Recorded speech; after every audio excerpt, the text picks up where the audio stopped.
네. 아직도 이 명동고래라는 필명을 쓰고 계십니까? 어떻습니까? 네, 쓰고 있죠. 여전히 좀 그 별명 마음에 드십니까? 네, 뭐 좋게 생각하고 있습니다. 명동고래. 너무너무 좋아요. 명동. 요새 제가 최근에 명동 가본 지가 오래가지고 요새 네. 명동 경기는 어떻습니까? 외국인들이 여전히 많이 오나요? 지금 일본 사람들이 많이 이제 엔저. 엔저 때문에 많이 안 오죠. 안 오죠. 많이 줄었는데 중국 사람이 이걸 대체를 해서 중국 사람들. 어마어마합니다. 명동에 네. 가보면 그냥 길거리에 걷는 사람 3명 중에 1명이 중국인이에요. 네. 일본 사람들 좀 적게 오는 대신에 예. 중국 사람들이 위안화가 워낙 또 이제 강세다 그렇죠. 보니까 역시 명동의 이 인기는 식지 않고 있다 이렇게 말씀해 주셨습니다. 우리 명동고래님도 내년에 더 승승장구하시고 더 주변 분들한테 좋은 이야기들 또 우량한 주식들 많이 좀 소개해 주셨으면 좋겠어요. 예, 지금 그 기업의 가치에 비해서 네. 워낙 저평가된 기업들이 많기 때문에 네. 내년도에는 아주 좋은 수익을 낼 수 있을 거라고 봅니다. 알겠습니다. 올해 우리 명동고래님 가장 회장님한테 좀 인상 깊었던 어떤 상장사 어떤 거가 있어요 올해?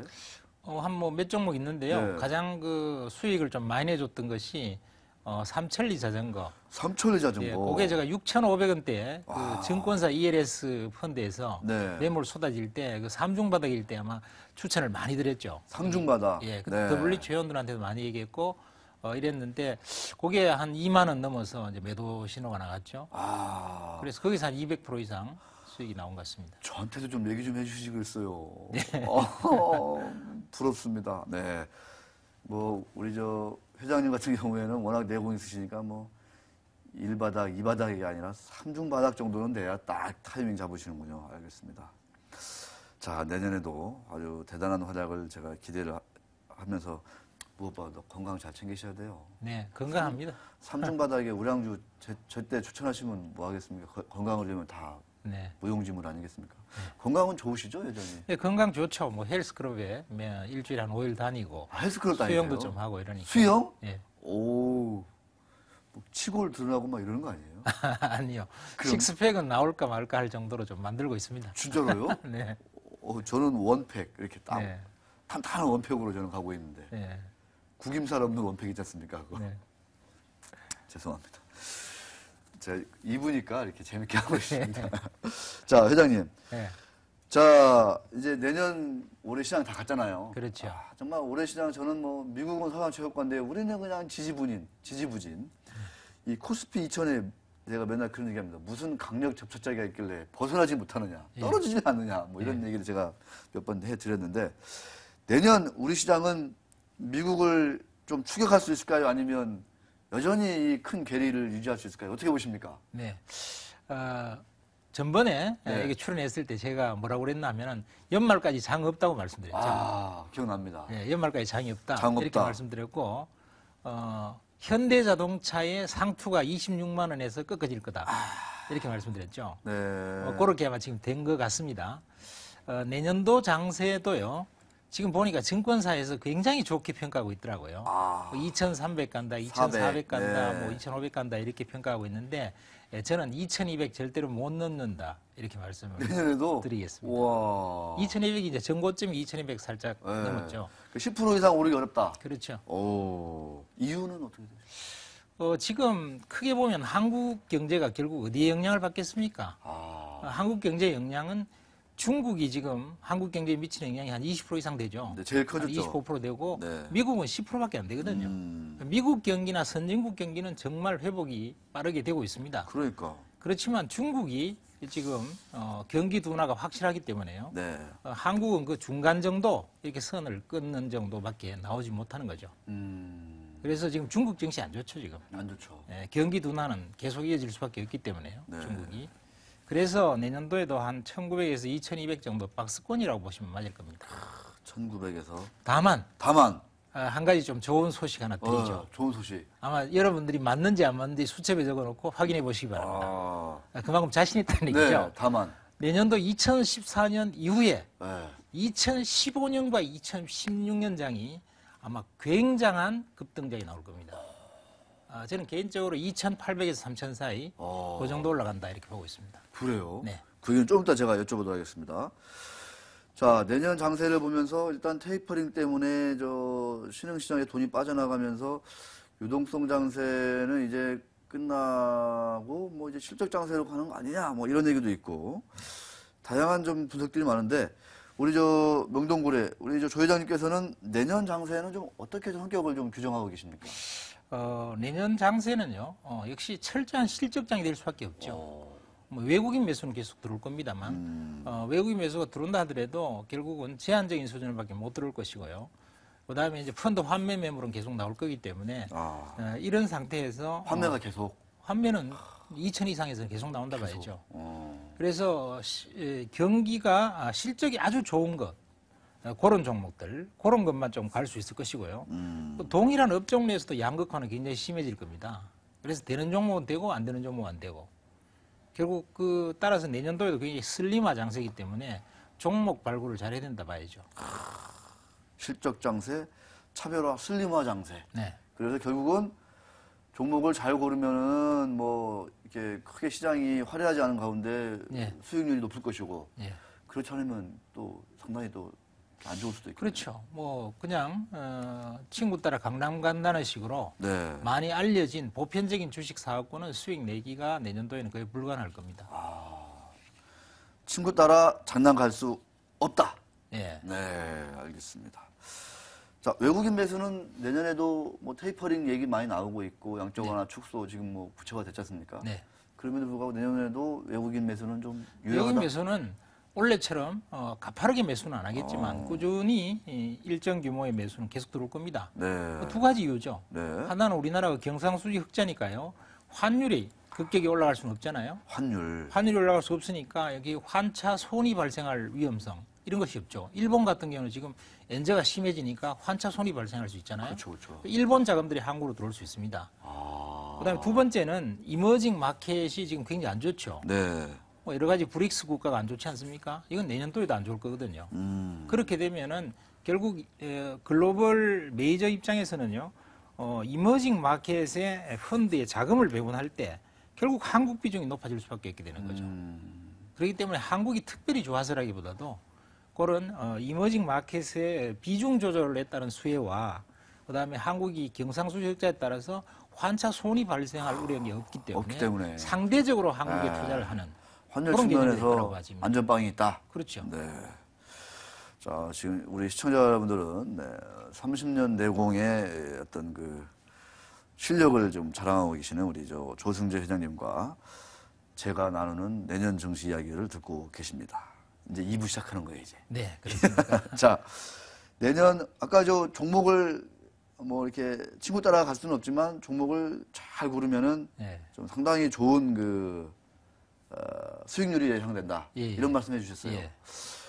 자, 2014년 유망 종목 뭐 회장님 어떤 뭐 유망 종목 하면은 뭐 단기적으로 뭐 한두 달 이런 게 아니라 뭐 연간 종목이기 때문에 그렇죠. 상당히 좀 장기적인 관점에서 하나의 큰 변화가 예상된다라고 보는 차원에서 좀 공부를 열심히 해보자. 이제 이런 취지에서 말씀하시는 걸 제가 늘 알고 있는데 내년에는 어떤 그 아이디어, 투자 컨셉으로 좀 접근을 해야 될지요. 좀 유망한 종목부터 한번 좀 얘기해 주시죠. 네, 한 몇 가지 말씀을 드리면요. 먼저 첫 번째 말씀드리고 싶은 종목이 IS 동서라는 종목을 주목해 보라 이렇게 말씀드리겠습니다. IS 동서요. 저는 예. 조금 약간 생소한데. 예. 시총이 한 4천억 정도 되는 기업인데요. 네. 연간 한 300억 정도 영업이익을 꾸준히 내는 회사 기업입니다. 근데 이 기업이 이제 내년도에 실적 모멘텀이 아주 강력하게 나타납니다. 300억에서 그 이상으로 훌쩍. 내년도에는 제가 봤을 때는 1,000억대 이상은 확실하다 이렇게 보는데요. 이익이요? 그렇죠. 영업이익이 한 1,000억대 이상, 내후년에는 아마 1,300억에서 1,400억 정도 나올 겁니다. 네. 그래서 그런 강력한 이익 모멘텀이 나오기 때문에 굉장히 좋지 않을까 이렇게 생각을 하고요. 주가가 꾸준히 지금 상승하고 있네요. 네. 꾸준히. 네. 근데 아직 이거는 뭐 초반이라고 봅니다. 개인적으로는. 자, 그다음에 그다음에 이제 두 번째는 이제 모베이스라는 종목인데요. 네. 요거는 이제 스마트폰 그 케이스 회사인데 네. 이 회사는 지금 우리 지금 삼성전자가 스토리가 말이죠. 네. 하이엔드에서 로엔드 쪽으로 지금 집중하는 스토리죠. 그렇죠, 그렇죠. 그러니까 그랬을 경우에 단가 인하 압력을 상대적으로 적게 받고 있고, 그다음에 베트남 투자가 상당히 많이 돼 있고, 아, 그다음에 이제 또 중요한 게 이제 삼성전자의 신규 제품이 납품이 돼요. 그래서 일반 스마트폰 회사의 95%는 나는 내년도에도 주가가 더 빠진다고 봅니다. 그런데 그 중에서 아주 몇 종목, 실적이 계속 좋아지는 종목은 지금까지 조정을 받았기 때문에 꽤 튀어나갈 수 있다. 그런 종목 하나로서 모베이스를 추천드리고 모베이스다. 싶고요. 그다음에 뭐 삼리식품은 잘 아시겠죠. 예. 이거는 뭐 365 파리바게뜨. 파리바게뜨. 이 파리바게뜨의 성장 스토리가 대단합니다. 지금 뭐 미국도 마찬가지고 중국에서도 아주 그 현지화를 잘해갖고 입맛을 잘 맞추고 있는 것 같아요. 그래서 아주 빠른 성장을 하고 있어서 아마 대단한 그 빵 회사가 될 것 같습니다. 그래서 그래서- 이 삼리식품도 6만 원, 6만 6천 원까지 예. 최근에 좀 가파르게 올랐었는데 예. 아직도 이제 시작이다. 제가 봤을 때는 정말 성장 스토리가 굉장히 빠른 것 같습니다. 성공률 정수 타고 있고요. 그렇군요. 빵 요즘 파리바게뜨에서 안 사 먹으시나요? 저는 좀 빵을 좀 별로 안 좋아해요. 아, 그렇군요. 아니, 건강에 좋습니다, 이게. 죄송합니다. 예, 근데 어쨌든 아니. 빵은 파리바게뜨 이게 정착이 돼가는 것 같아요. 저 근데 파리바게뜨 빵이 예. 너무 달아요. 네. 너무 달아서 좀 저 파리바게뜨 그 제빵사 분들께 부탁하고 싶은데 좀 달지 않은 빵도 좀 만들었으면 좋겠어요. 네. 너무 달아요, 너무 달아. 그래 지금 보면 뚜레쥬르가 상당히 대기업이 CJ그룹에서 했잖아요. 근데 뚜레쥬르가 이 파리바게뜨 때문에 별로 못 크는 것 같아요. 아, 그래요? 그 정도로 이게 잘 나가고 있어서 웬만한 동네에는 파리바게뜨가 없는 데가 없죠, 요새. 네. 네. 그 성장 자, 스토리가 잘 된다. 성장 스토리가 있는 네. 삼리식품 얘기해 주셨고, 또요? 그다음에 이제 코렌텍은 인공관절 관련 주식인데요. 코렌텍. 어쨌든 한국에서 1등입니다. 근데 어. 짧은 시간 내에 1등을 했어요. 그런데 이제 여기에 이제 중국에서 판매 인가를 다 받아가고 중국으로 들어가거든요. 그래서 한국에서 얼마나 짧은 기간 내에 인공관절에서 1위로 올랐기 때문에 네. 이 속도와 역량으로 중국에 들어가서도 유사한 스토리를 만들어낼 거라고 생각합니다. 상당히 성장 스토리 이런 거를 중시하시는 것 같아요, 우리 예. 회장님 말씀 들어보니까. 이 실적 성장 스토리라는 것이 결국 가장 중요한 팩트 아니겠어요? 주가 상승에. 실적 성장 스토리. 예. 최근에 코렌텍은 주가가 좀 많이 빠졌었어요. 엄청 빠졌죠. 예. 그게 중국에 처음 진입하면서 선투자비가 왕창 들어갔으니까 실적이 안 좋거든요. 그렇구나. 그래서 주가가 많이 빠졌는데 이제 지금이 기회다. 지금 정도부터는 이제 저점 매수를 해도 충분히 기회가 될 것 같습니다. 자, 1년, 내년 이 시간대 이 종목들을 제가 보고 다시 한번, 그래서 제가 안 좋은 거 있으면 제가 뭐라고 할래요. 예, 얘기해 주세요. 알겠습니다. 자, 저도 궁금합니다. 삼성 엔지니어링.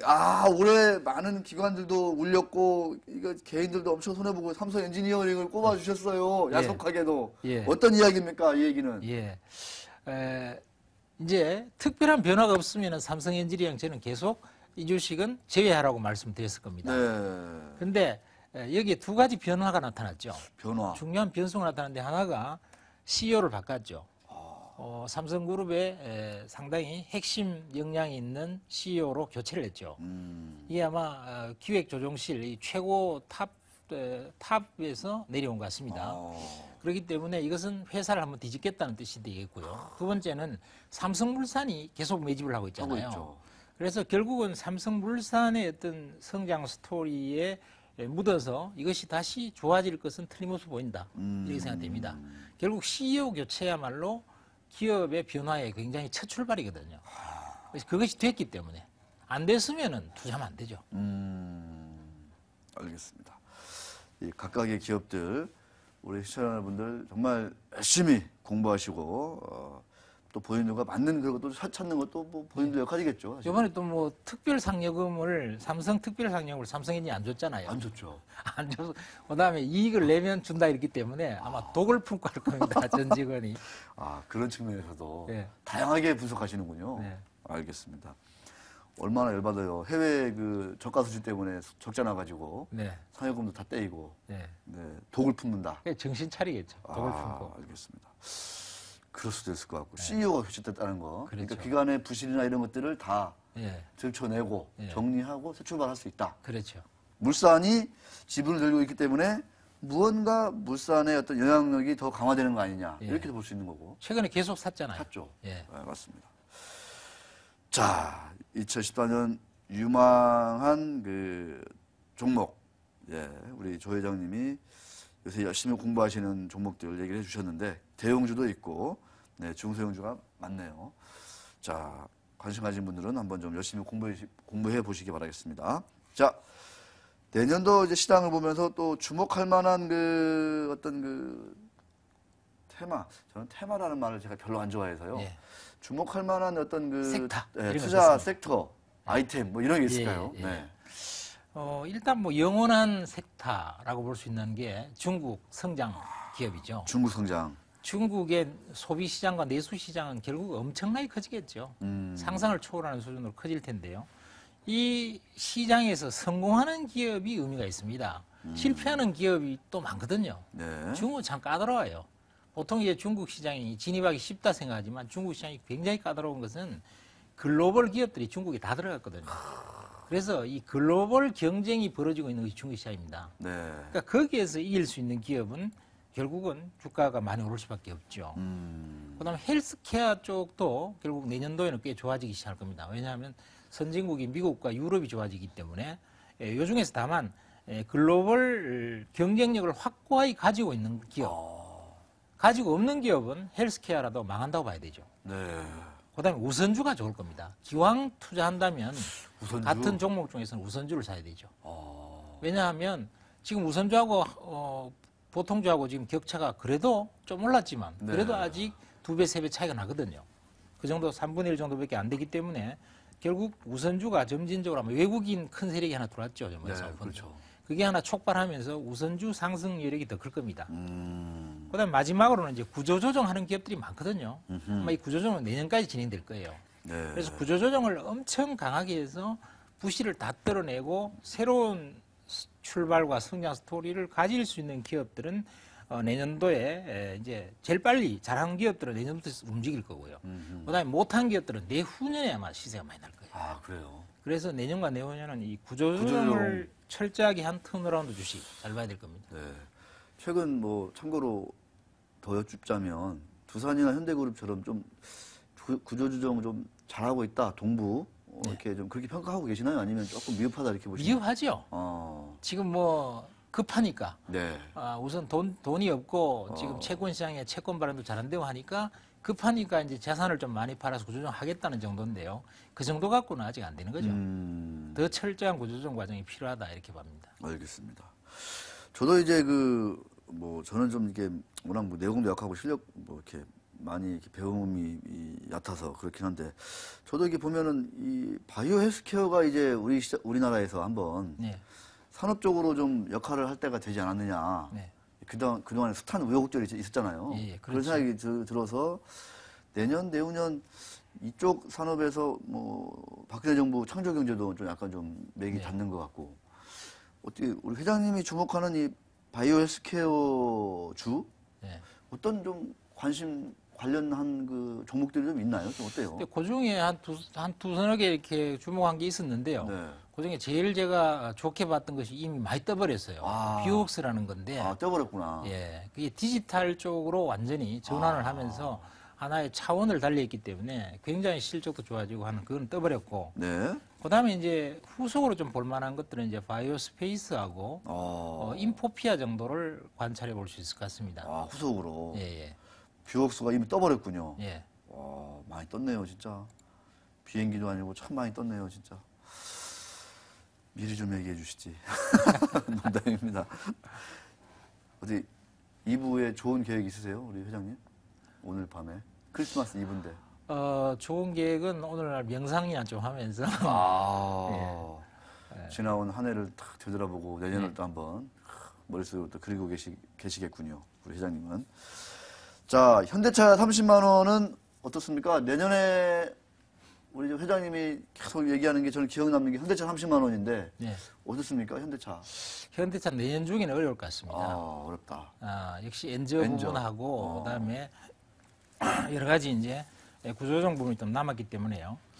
그런 것들 때문에 내년에 어렵고 내후년은 확실하다 봐야죠. 내후년에. 예. 내후년에? 내년도에 만일에 현대차가 20만 원을 깨면 적극 사면 좋을 것 같습니다.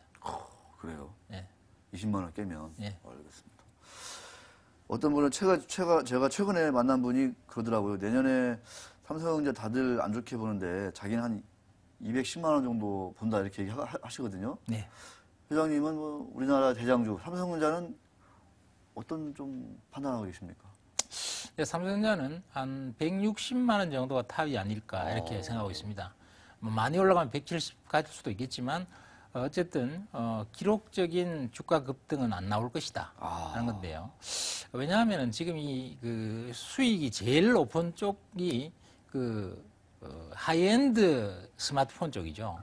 근데 그 부분이 이제 둔화가 될 수밖에 없기 때문에 실적에 급격한 증가는 안 나타난단 말이죠. 한 10조 원 정도는 간신히 유지하는 수준이겠지만 뭐 그러면 외국인 매수가 계속 촉발되면은 전고점인 156만 원인가요?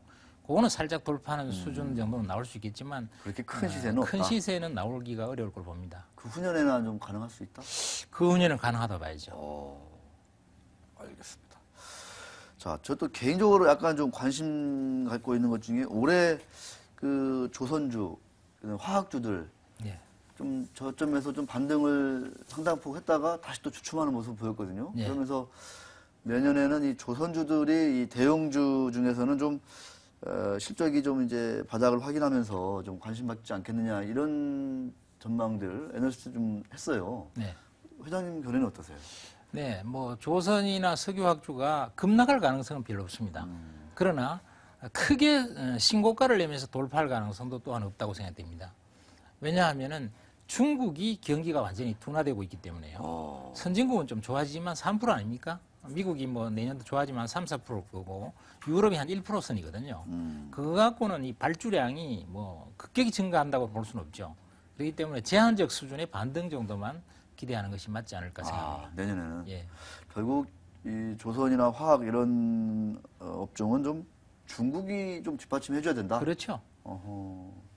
그게 내년은 아니다. 그렇죠. 그렇습니다. 아까 처음에 이제 말씀해주신 게 2014년은 지수가 뭐 2,200을 넘기는 어렵다. 네. 박스권이다. 예. 이렇게 말씀해 주셨습니다. 지수가 여기서 10% 이상 내년에 연간으로 오르기는 어렵다. 하지만 2015년, 2016년은 뭐 아주 큰 굉장한 시세가 온다. 예. 이런 말씀을 좀 장기적으로 해주셨는데 예.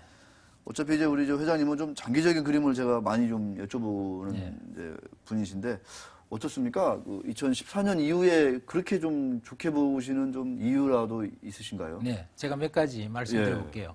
첫 번째, 내년 이후가 되면은 지금 한국의 구조조정이 안 할 수 없는 상황으로 몰리고 있죠. 네. STX라든가 뭐 동양이라든가 사태가 나오면서 동양. 중견 그 재벌 그룹들도 지금 망가지고 팔고 난리가 났잖아요. 어쩔 수 없이 이런 현상은 내년 1년 계속 진행될 겁니다. 또 증권업종도 지금 난리죠. 전부 다 난리죠. 팔자고 매물로 다 내놓잖아요. 그래서 금융주든지 건설주든지 뭐 모든 분야에서 아주 치열한 구조조정이 내년도에 있을 거거든요. 그래서 이 구조조정 과정을 통해서 우리나라 기업들이 이제 한 차례 탄탄하게 성장할 수 있는 기초 실력을, 체력을 갖출 겁니다. 네. 그럼 그것이 내후년에는 좋아질 것이고요. 그 다음에 이제 내후년쯤 되게 되면은 이제 미국이나 유럽의 경기가 내년도에 좋아지고 나면 중국도 지금은 이제 경기 둔화나 여러 가지 규제 조정을 하고 있거든요. 이것이 이제 중국도 어느 정도 되고 나면은 내후년부터는 좋아진다고 봐야죠. 어차피 중국도 그쪽에 수출을 많이 하니까. 그렇죠. 오. 그럼 내후년 같은 경우는 특히 자동차 업종 같은 경우는 굉장히 잘 봐야 될 겁니다. 2015년 자동차. 그렇죠. 미리 얘기해 주시네요. 그러니까 내년에 자동차주가 아까도 말씀하셨지만 좀 많이 예. 빠진다. 예. 그러면 좀 예, 비중을 늘려야 된다. 그렇죠. 네. 덧붙여서 짧게 지금 증권주 매물이 뭐 10개가 넘는다고 그러고 지금 뭐 현대, 오토 난리지 않습니까? 예, 예. 다 팔려고 지금 그러고 있는데. 그렇죠. 그럼 내년에 한번 증권주가 대대적으로 구조조정을 거치고 나면 예. 증권주 타이밍이 한번 내년에 온다. 이렇게도 보십니까? 어떻게 보세요? 근데 제가 봤을 때는 증권주는 구조조정을 다 거치고 난 다음에 한 다음에 사도 충분할 거라고 생각됩니다. 왜냐하면 지금 증권회사 60개죠. 60개죠. 지금 이익을 낼 수 있는 구멍이 있습니까? 보면은 전부 다 약정 수수료에 의존을 하는데요. 그렇죠. 지금 뭐 덤핑 치고 공짜 뭐 1년간 공짜 이런 스마트폰을 이용한 공짜 이런 것들이 많기 때문에 수익 베이스가 없어요. 그러니까 이것은 제가 봤을 때는 60개 증권사가 10개 미만으로 줄어야 된다고 생각합니다. 10개 미만으로? 예. 그렇게 오. 줄어야만 이익을 낼 수 있는 구조로 간다는 거죠. 10개 미만은 너무 심하신 거 아니에요? 아, 이제 다 없어지는 건 아니고 아. M&A가 돼서 통포되고 커지겠죠. 커져서. 지금 우리나라에 은행주 몇 개 없죠, 은행이. 그렇죠. 옛날에는 은행도 몇십 개나 됐죠. 많았죠. 그 많이 줄어버리고 지금 몇 개 안 남았는데 어. 증권회사도 그런 형태를 거치고 난 다음에 실적이 좋아질 수 있는 구조를 가진다는 그러니까 거죠. 큰 거 몇 개 하고 나머지 이제 틈새 시장에서 살아남는 증권사 이렇게 그렇죠. 차별화돼가지고 예. 그 큰 증권사들이 좀 끌고 갈 수 있다. 그래서 제가 봤을 때는 한 60개가 10개 정도로 통합되지 않을까. 60개가 10개로. 예. 그러고 나면은 베팅할 만하죠. 투자할 만합니다. 그러니까 한 증권 너무 저 60개에서 10개를 말하면 저희 방송은 뭐 먹고 사나요? 아니 그 대신 이제 규모가 커지잖아요. 규모가 한 개의 증권사가 규모가 커져야지 해외 투자도 제대로 해서 IB로 갈 수 있고 네. 이 정도가 돼야만이 의미가 있고 거기서는 뭐 시장이 더 커질 수도 있을 거예요. 아, 알겠습니다. 네. 오, 크게 걱정하지 마라. 그렇죠. 알겠습니다. 자, 우리 명동고래 조승재 미래자산관리 회장님하고 내년 시장 넘어서 내후년 시장까지 얘기를 나눠봤습니다. 자, 다시 보기 같은 거 많이 하시면서 내년에도 공부 열심히 하시면서 성공한 투자, 아주 그 행복한 투자, 편안한 투자를 좀 했으면 하는 바람이 많이 드는 그런 시간이었습니다. 회장님, 메리 크리스마스 하시고 연말 잘 보내시고 신년에 뵙겠습니다. 네. 네, 고맙습니다. 감사합니다. 예.